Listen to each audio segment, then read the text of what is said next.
Hola a todos, ¿qué tal? ¿Cómo están? Este martes puede ser muy importante para la democracia en el mundo. Si el candidato republicano gana las elecciones en Estados Unidos, el futuro de la democracia se verá más que comprometido. Afortunadamente, aún hay gente comprometida, como lo es nuestro invitado de hoy, el realizador cubano Fabián Pisani, quien presenta su película En la Caliente en el Festival Francés Documental Comprometido de las Américas.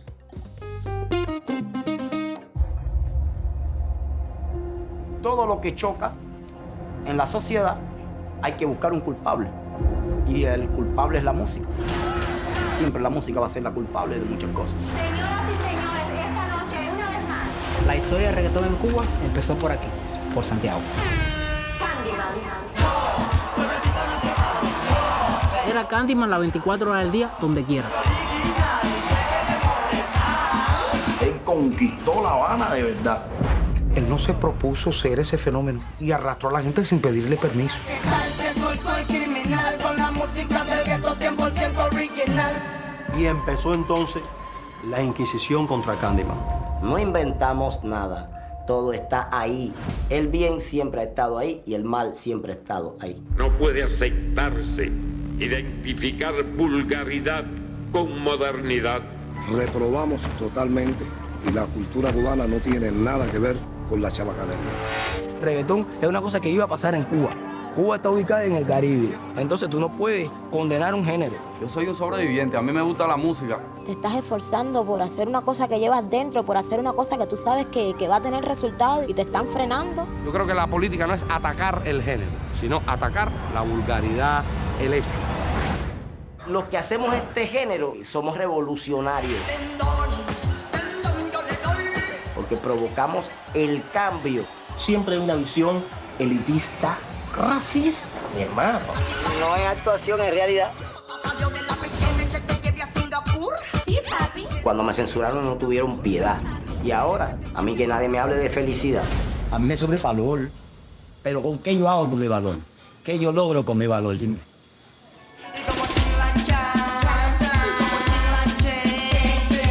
Si mi música se equivocó, entonces el pueblo también se equivocó.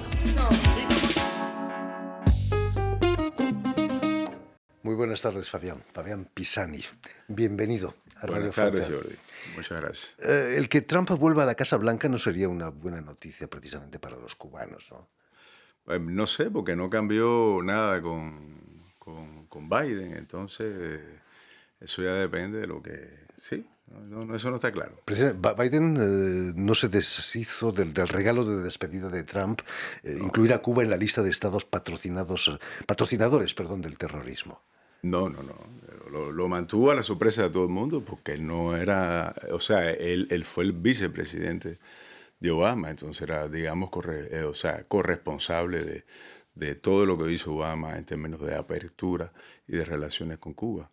Entonces es sorprendente, pero bueno, en fin, históricamente se dice que la única manera de entender la política de Estados Unidos hacia Cuba es en términos de política de domestic policy, de política nacional de Estados Unidos y intereses como el voto de los cubanos en Florida. Es muy influyente, ¿no? El lobby cubano ahí en sí, Miami. cada vez menos y bueno que cada vez menos. Sí. Permíteme que recuerde, Fabián, a nuestros oyentes que has nacido en La Habana en 1971, donde vas a dedicarte primero a la música. Es inevitable en la isla escapar a esos ritmos caribeños. La música está en la calle, ¿no? Sí, la música es como parte esencial, digamos, de la manera en que se expresa la idiosincrasia y de nuestra, es como la matrix de nuestra personalidad y de nuestra cultura, ¿no? A pesar de que es un país con una gran tradición también literaria, plástica, pero sí, digamos que en la música se expresan de manera más clara y más rotunda las contradicciones, las aspiraciones, los conflictos de la sociedad cubana. Sí, y de alguna manera es una de las razones por la cual hice esta película. Al principio de la película dices que la música tiene la culpa de todo, ¿no? Sí, es cierto eso. Sí, eso lo dice el personaje de la película. Y que por supuesto siempre hay un culpable y la música es la culpable. Sí. Vas a venir a París no a estudiar música, sino a estudiar literatura y filosofía. ¿Qué es lo que te interesaba de la capital francesa? ¿Tienes familia francesa, creo? Tengo familia francesa y a final de mis estudios musicales, después de una crisis personal, estaba yo estudiando composición y conocí un grupo de amigos con los cuales me puse a estudiar filosofía. Yo hasta ese entonces, mi lengua materna, además del español, era la música y me había leído 4 novelas de Sacari y de pronto empecé a estudiar intensivamente mucha filosofía y literatura, desde Artaud hasta Derrida, pero con 18 años, los 80. Y entonces, pues nada, vine para acá un poco para reconectar con esa historia que me era ajena, porque yo no hablaba francés a los 20 años. Yo aprendí a hablar francés a los 20 años, 21, 22. Y vine para acá, sí. ¿Cómo fue el encuentro con la tierra de tu padre? ¿Era tu padre? ¿Qué era? Sí.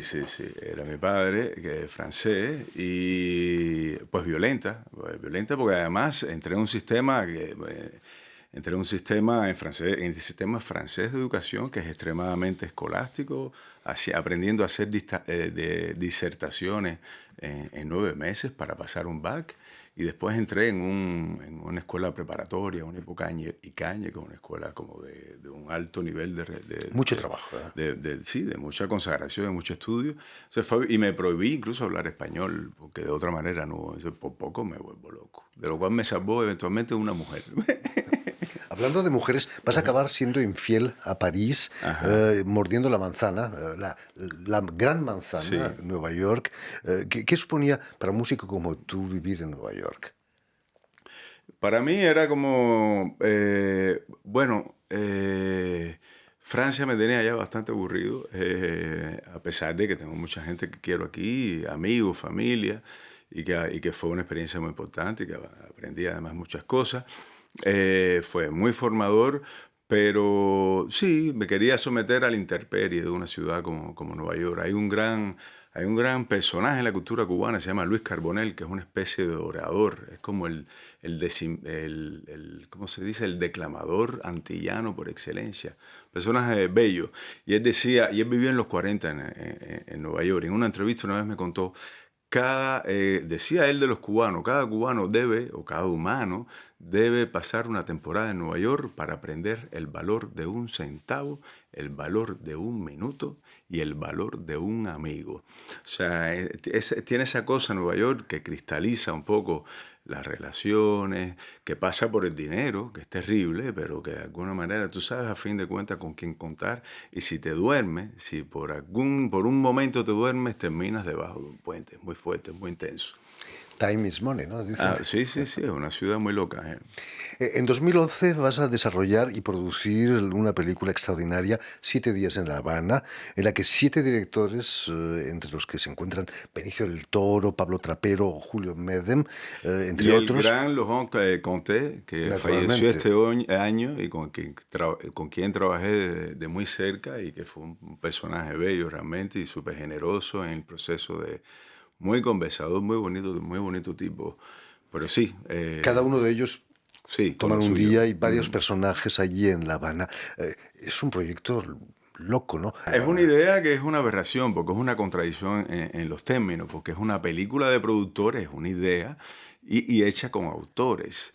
Entonces, los autores es muy difícil, digamos, dirigirlo porque ellos tienen su propia agenda y decirles, no, queremos hacer un guión donde cada historia dialogue para que sea el mismo viaje. Y ellos sabíamos que iban a hacer lo que les daba la gana. Entonces, por eso contratamos a Leonardo Padura, un poco para provocarlos, a ver si se tejían como hilos y conexiones que podían ser gráficas, podían ser de un personaje, no necesariamente era historia solamente, ¿no? Y bueno, el lugar, que es lo que unía esa historia. Qué equipo, ¿no? Sí. Y bueno, y La Habana, porque La Habana después de todo es un lugar con una máscara pesada, máscara de cliché, que es difícil de disipar, pero y sobre todo en ese momento era un lugar bastante virgen, ¿no? O sea, a nivel simbólico, el imaginario de la representación de La Habana era como muy cincuentero, ¿no? 7 días en La Habana, que estuvo en Cannes, ¿no? Estuvo en Cannes y la presentamos en selección oficial en la Quinzaine de réalisateurs, je crois que c'était, Que la canción de Galicia, la mitad eran 7, ¿no? La mitad de la canción. en el Festival de Cannes del 2012, sí, fue una experiencia bien bonita, la verdad. Volviendo a tu película que presentas en el Festival Documental Comprometido de las Américas, que se desarrolla en varias ciudades, en Estrasburgo, aquí en París. Imagino que conocías muy bien la figura de Candyman, ¿no? El en torno al que gira la película, En la Caliente. Sí, no lo conocía. Cuando empecé la película, era más bien yo regresando precisamente a Cuba después de unos años en París. Me llama la atención de que pues, ya mi país no era el mismo. Un poco lo que me contabas tú con relación a Barcelona. Los años 90 son sin duda el periodo en que, por lo menos pienso yo, cambió profundamente la sociedad cubana, ¿no? Y es también, pienso, el periodo menos estudiado y menos comprendido. Entonces mi curiosidad viene a entender qué pasa con esa generación huérfana, que es la generación de los jóvenes, que no se identifica para nada con los ideales con los que mi generación fue formada, y no se identifica para nada ni con las historias de sus padres, que sacrificaron sus vidas por eso que se llama la revolución. Entonces, y esta generación vivía a 1000 por hora, y la banda sonora de ese momento es el reggaetón. En mi medio habanero de la cultura, la música, etcétera, había como un desdén por esa música, porque era primitiva, porque eran muchachos que no habían ido a la escuela, porque se hacía con una secuencia armónica muy sencilla, en cuatro compases, pero al mismo tiempo todas las fiestas terminaban en reggaetón. Entonces había como una gran hipocresía ahí extraña, y yo traté como de desenmarañar eso es lo que me interesaba. Sobre todo porque este tema del desprecio, digamos, por la música y la cultura popular en Cuba es un tema viejo, un tema esencial a los juegos de poder en Cuba, desde el siglo XIX, con todos los géneros tradicionales de la música cubana, desde el danzón, que viene de la contradanza francesa, que es hoy por hoy el baile nacional de Cuba, estuvo prohibido. Después el son, después la salsa inclusive, la timba, que es la salsa cubana en los 90. O sea, la película es un poco el deseo mío de explorar esos temas y desentrañarlos. Porque el reggaetón no se podía oír en la radio cubana en absoluto, pero en tu película he aprendido que alguien se subió a un cerro en Santiago para captar emisoras extranjeras y grabar reggaetón con una batería de automóvil. Con una batería, con una Ghetto Blaster, con una grabadora alimentada con una batería que un amigo había comprado, que había estado en Angola y había regresado de la guerra en Angola con 4 pesos, había comprado la batería. Sí, es una vez más la historia de esta generación. Es una generación de pronto que le cuentan cuál es el proyecto de esa nación que es Cuba, ¿no? Y de la revolución cubana y del hombre nuevo. Un hombre con ciertos valores que son el altruismo, la consagración, el ateísmo, y de pronto ese país y todos esos valores se desarman en 2 minutos. Y de pronto el Papa viene a Cuba, y de pronto la música nacional es Buenavista Social Club, que es la música de los abuelos, bellísima, de los 50. Y esa gente no tienen con qué reconocerse, y tienen que encontrar de nuevo en los medios para expresar, digamos, ese deseo de libertad que tienen un país en que todo conduce a abandonar de alguna manera por lo menos la apatía, porque es un país donde es bastante complicado, digamos. Todo eso coincide con la crisis del periodo especial, exacto, con la caída de la Unión Soviética. Exacto, ¿no? Como dice un personaje de la película, cuando había que delinquir para poder comer. Situación en la que seguimos más de 30 años después. Pues sí, entonces ese momento clave, los jóvenes empiezan a buscar, está de moda en Cuba el breakdance, y están los bailarines en la calle, y de alguna manera en Santiago de Cuba empiezan a subir a las montañas, a captar y a grabar las radios del Caribe, sobre todo jamaiquinas. ¿Para qué? Para llevarlas a la fiesta de la calle, ¿no? Callejera, los pumpunes que le dicen. Y por supuesto que traía la mejor música, se llevaba la mejor jeva, ¿no? La mejor mujer. Y entonces, sí, y en la película yo reconstruyo un poquitico eso con uno de los personajes que fue el que me condujo a través de la historia. Un personaje bien bonito que vive en El Cobre, que es la sede de la Caridad del Cobre, ¿no? Que es la patrona de Cuba, ¿no? Candyman, ¿no? Candyman. ¿Cómo reaccionó cuando tú le cuentas la historia de tu documental? Bueno, primero yo había empezado haciendo algo más bien coral, con varios personajes, hasta que descubro este tipo.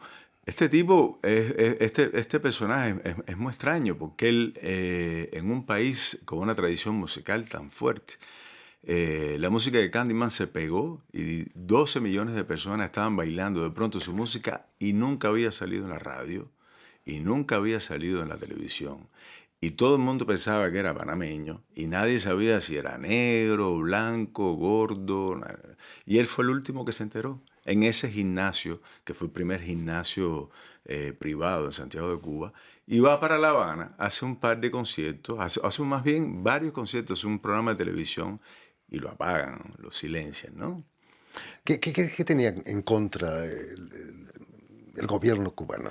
No, yo creo que no, o sea, que se asustaron con el poder de convocatoria de este tipo. ¿Cómo había logrado toda esa... Más que por la obscenidad de sí, los más textos. Sí, más que, yo pienso que sí, más que por la obscenidad.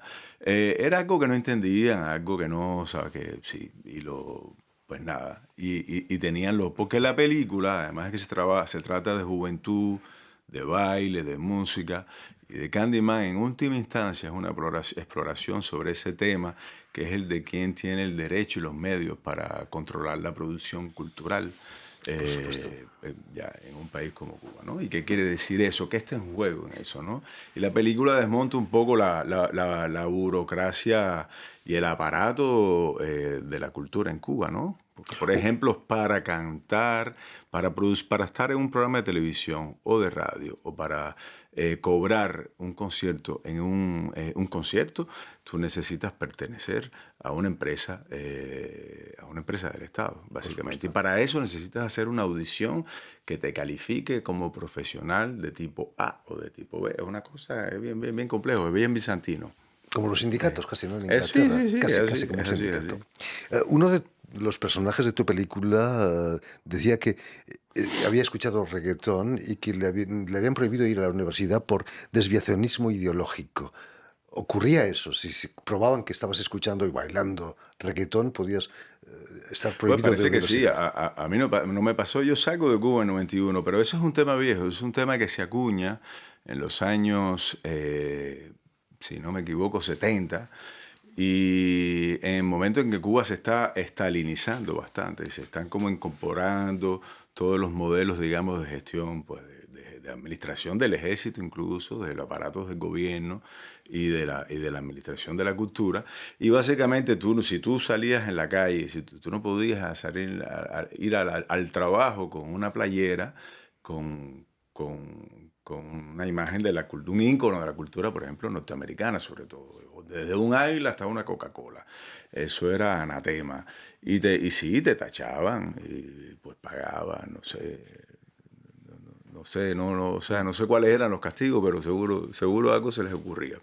Y entonces sí, a este muchacho, que es este personaje con el que abre la película, justamente que sube a la montaña, que es un tipo muy humilde, cuenta que él quería estudiar filología o periodismo y que no lo dejaron porque en su expediente escolar decía que tenía diversionismo ideológico. Qué lástima, ¿no? Sí. ¿Cómo vivió Candyman el ostracismo al que se vio sometido por las autoridades? Pues yo creo que medio que lo volvió loco, lo frustró mucho, ¿no? Y a nivel Sí, como que le ha costado salir de esa herida, ¿no? Superar esa herida. Es muy difícil ser tan popular como él y de pronto no escucharse en la radio, ¿no? Pues un pueblo tan musical que ha exportado tantos géneros musicales y que ha puesto a bailar al mundo, desde Hong Kong hasta la Patagonia. Y ese muchacho de 22 años puso el país entero a gozar. Pues sí, me imagino que eso puede volver loco a cualquiera, sí. Me contabas antes que están cambiando las cosas, que el reggaetón ya no está considerado como algo pernicioso, ¿no? Pues es muy raro, porque de pronto hace como 4 o 5 años, creo que fue en 2018, hubo un decreto que se aprobó, que ahora es ley, que es el decreto 349, que digamos como amarra cada vez más el control sobre quién puede producirse en espacios públicos o en los medios, digamos, estatales, que son todos. Y ahora, sin embargo, ayer creo que se clausuraba el 10º Congreso de la Unión Nacional de Escritores y Artistas de Cuba, que es como el sindicato de la cultura en Cuba, ¿no? Y el presidente cubano, Díaz-Canel, estuve leyendo un artículo, ¿no?, que decía precisamente sí, que el reggaetón tal vez no era tan malo y que el reggaetón encarnaba como nuevas aspiraciones y nuevos paradigmas y que a veces habían como ciertas recelos que eran prejuicios del pasado. Entonces, bueno, es como un cambio así como... Cierta apertura, ¿no? Sí, bueno, no sé en qué se traduzca eso, porque es un momento complicado en Cuba también. ¿Cuál es la situación de Candyman hoy en día, actual? Candyman está en Florida, está en Miami, sí. Y está, pues sí, está pasando trabajo, creo, tiene muchos seguidores. O sea, su lugar en la historia de la música cubana y de la música del movimiento urbano, o sea, del movimiento urbano y en el Caribe no la discute nadie, ¿no? El problema es pues seguir pegado de la manera que le estuvo pegado, ¿no? Seguir sonando y seguir reinventándose, que es un desafío para todos los mortales, ¿no? Cómo vivir con la misma intensidad y frescura a los 50 o a los 60 que a los 20, ¿no? No es nada, la nada misma fácil. Conjura, la misma inspiración. Pero al menos lo intentamos nosotros. En fin, pues ya lo saben, si están aquí en París o en Francia, no se pierdan las proyecciones del Festival Documental Comprometido de las Américas, entre las que estará la película En la Caliente, el documental de Fabián Pisani.